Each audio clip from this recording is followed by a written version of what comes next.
سس سړی ډېر غمجن وي که متحرک سړی ډېر غمجن وي. یو سړی سس پس ناست وي بس همداسې واچوه پیاله هم ځان ته نسي راخیستی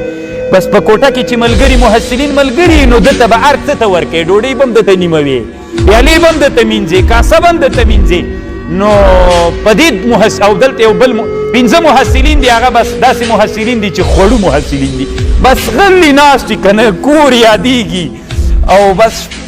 سس پس غوندې یو 5 نور دي ډېر ژوندي دي نو کوم ډېر غمجن وي ستاسې نه پوښتنه کوم فطرتن و طبیعتن ولې ځکه د انسان طبیعت الله متحرک پیدا کړی نو دا کوم یو چې خوري را خوري پیالې ومینځه کاسې ومینځه باندې وځه ورزش وکړه بیا راځم جمع ته بس چې د طبیعت مطابق د خپل د نفس د طبیعت مطابق کارونه یې وکړل فرح او خوشحالۍ ورته راځي او کم نفس چې هغه همداسې دروند غوندې ناست وي داسې تکیه وهلي وي دروند غوندې ناست وي نو دا د خپل طبیعت د نفس د طبیعت خلاف چې حرکت ده د کساله او سکون مختار کړی ده نو په دې نفس کې څوک وي غم پیدا